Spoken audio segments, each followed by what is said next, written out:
If you've been praying your whole life but don't know the pillars of prayer, your salah might not even be valid. In this video, I'll explain salah as Allah and His Messenger intended, step by step, clearly and simply. Salah is the connection between the servant and his Lord. It's the second pillar of Islam after the Shahada. It's the first thing you'll be asked about on the Day of Judgment. The Prophet said, "The covenant between us and them is the prayer. Whoever abandons it has disbelieved." Let's go through the pillars of salah. If you miss one, even unintentionally, the prayer is invalid. Intention, niyyah, in the heart, not verbal. Opening takbir saying Allahu Akbar starts the prayer. Standing, for those able, in obligatory prayers, reciting Al-Fatiha in every rak'ah. Ruku, bowing, with calmness. Rising from ruku, standing straight. Sujud, prostration on 7 body parts. Sitting between the 2 sujuds. Calmness in each pillar. Order, follow the correct sequence.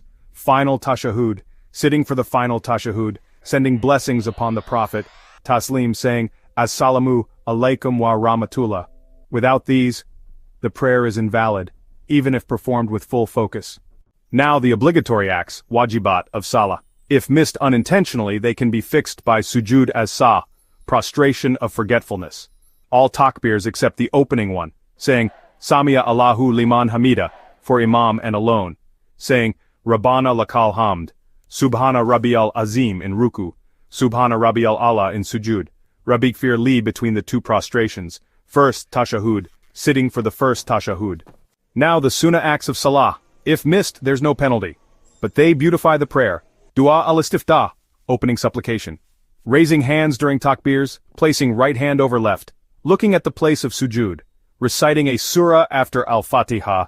Repeating tasbih 3 or more times, sitting positions as per sunnah. Dua in sujud or before ending the prayer. Let's clarify, pillar versus obligation versus sunnah. Pillar required, yes, if missed. Prayer invalid. Obligation required, yes, if missed. Fixed with sujud as-sah. Sunnah, no, if missed, no sin or sujud required. When you understand what you're saying and doing, you feel it. Every movement has meaning. Ruku equals humility. Sujud equals closeness. Salam equals peaceful farewell. Here are some practical tips to improve your salah. Make wudu calmly. It's where prayer begins. Learn and apply each pillar slowly. Don't rush. Focus on being calm. Ask Allah after every prayer to improve your salah. Watch how your life changes through the prayer. Salah isn't just movements, it's the key to paradise. So make it the way Allah wants, not just the way you're used to. If this video helped you, please like, share, and subscribe. And may peace be upon you.